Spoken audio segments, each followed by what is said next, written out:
1 फरवरी 2003 को करीब 7:30 बजे शाम को अचानक रेडियो और सरकारी दूरदर्शन खबर देते हैं कि 306 किलोमीटर की ऊंची कक्षा से लौटने वाला अंतरिक्ष शटल कोलंबिया 63 किलोमीटर की ऊंचाई पर पुनः प्रवेश के समय धमाके के साथ भस्म हो गया है। और भस्म हो गई उसके साथ भारत की कल्पना चावला,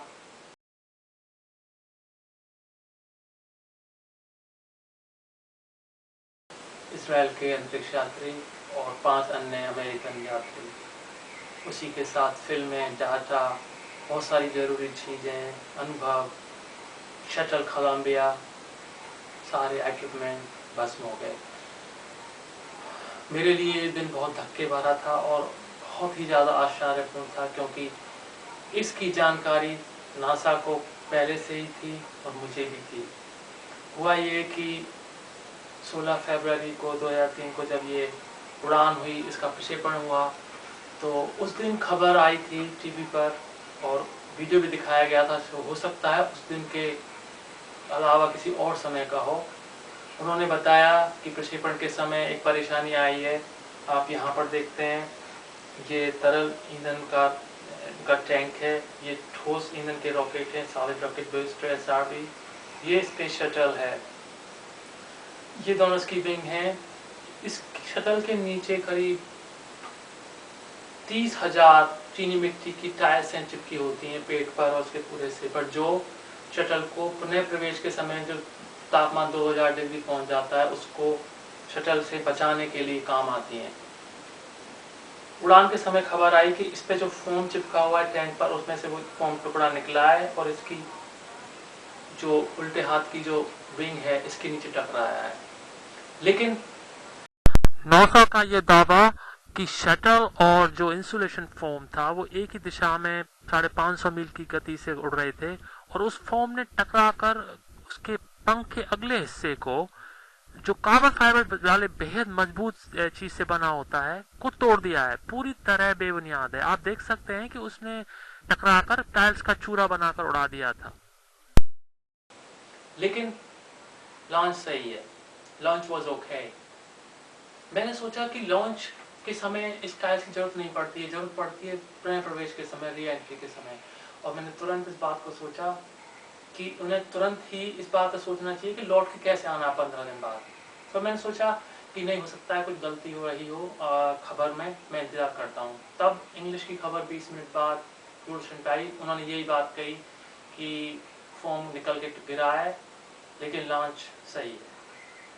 मेरे को इससे बहुत ज़्यादा असहज महसूस होने लगा और थोड़ी घबराहट भी होने लगी, क्योंकि अगर फोम टकराया है उसकी विंग से, तो वहाँ टायर्स हैं, टायर्स जरूर टूटी होंगी। अगर टायर्स टूटी है तो एक भी टायर्स टूटी है तो तापमान अंदर जाके विस्फोट होना उसका पूरी तरह से 100% संभव है। मैंने सोचा कि अगर वो ध्यान नहीं दे पा रहे हैं तो मैं ईमेल करूं। मैंने 3 दिन तक करीब अपने पूरे प्रयास किए ईमेल करने के, लेकिन 2003 में इंटरनेट इतना ख़राब था कि मैं उसको कर नहीं पाया। काफ़ी कोशिशें की, लेकिन कनेक्शन इतना ख़राब होने की वजह से मैं कुछ नहीं कर पाया।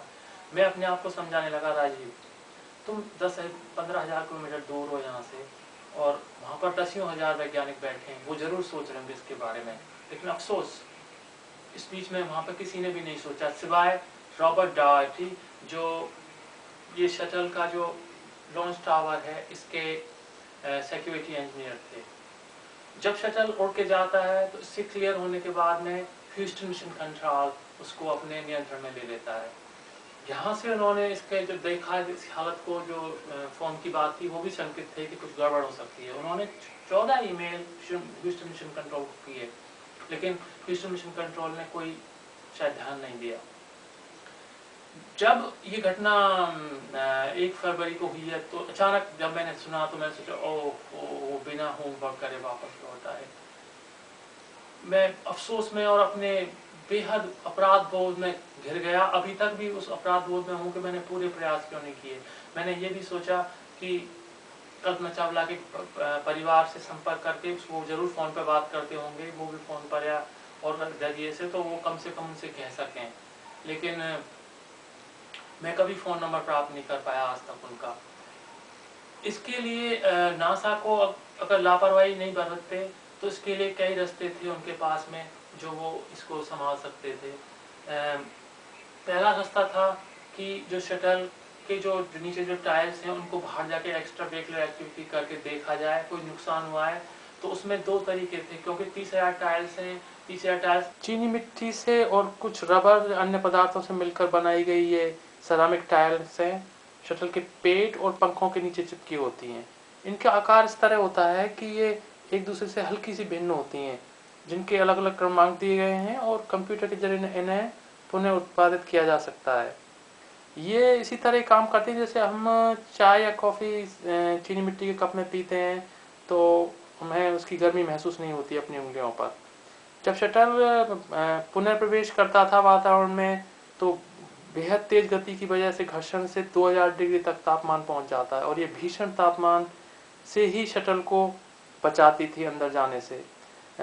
ये जो टाइल्सें थी इनको रूस से प्रार्थना करके उनके जो SL4 सोयूज या प्रोग्रेस यान है उसके जरिए से इनको मंगाया जा सकता था कुछ दिन ठहर के, जबकि प्रोग्रेस यान तो दुर्घटना के सही दूसरे दिन ही अंतर्राष्ट्रीय स्पेस स्टेशन के लिए उड़ा था। पहला एक आप जो उसमें एक विकल्प ये था कि वो उनके पास में एक एडहेसिव होता है विशेष तरह का चिपकाने वाला, इनको अगर नुकसान हो जाता है, जल जाती हैं या खराब हो जाती हैं तो उनको एडहेसिव के जरिए भी भर के जगह ये विशेष प्रकार का एडहेसिव है पदार्थ, इसको भरकर इसको काम चलाओ एक पुनः प्रवेश के लिए बनाया जा सकता है, तैयार किया जा सकता है, जिससे कि इसकी उष्ण प्रतिरोधक क्षमता बढ़ जाए।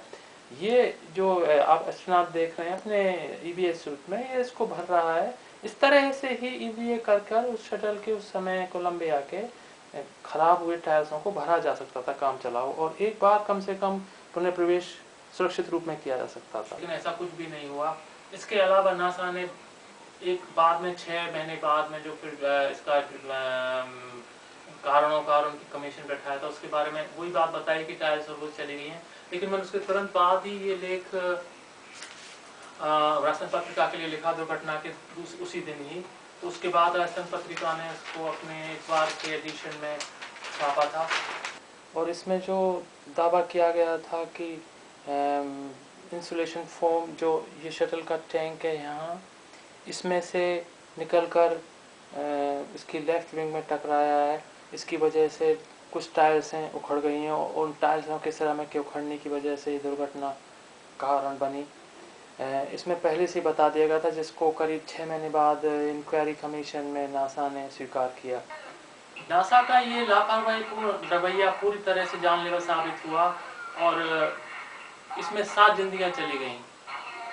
इसके बावजूद उन्होंने जो जानबूझकर ये लापरवाही करी और जो हत्या की, इसके बावजूद उन्होंने करीब 5 वर्ष पहले एक इनका program when we left the earth National Geographic channel पे उन्होंने टेलीकास्ट किया और उसमें उन्होंने कहा कि अगर हमें इसकी नज़र पड़ जाती कि शटल की फॉर्म निकली है और वो विंग से टकराई है तो हम इस दुर्घटना को रोक लेते, जो पूरी तरह से भ्रांतिपूर्ण धोखाधड़ी वाला वक्तव्य था। उनको सबको पूरी तरह पता था, भारत में पूरे देशों में उसका टेलीकास्ट हुआ था लॉन्च के दिन 16 जनवरी को। इसके बाद जब ये हत्या हो गई लापरवाही में, उसके बाद उसको छुपाने के लिए उन्होंने इस टायर्स टूटने की बजाय शटल के अगले हिस्से के जो विंग है, विंग का अगला हिस्सा टूटने का दावा किया।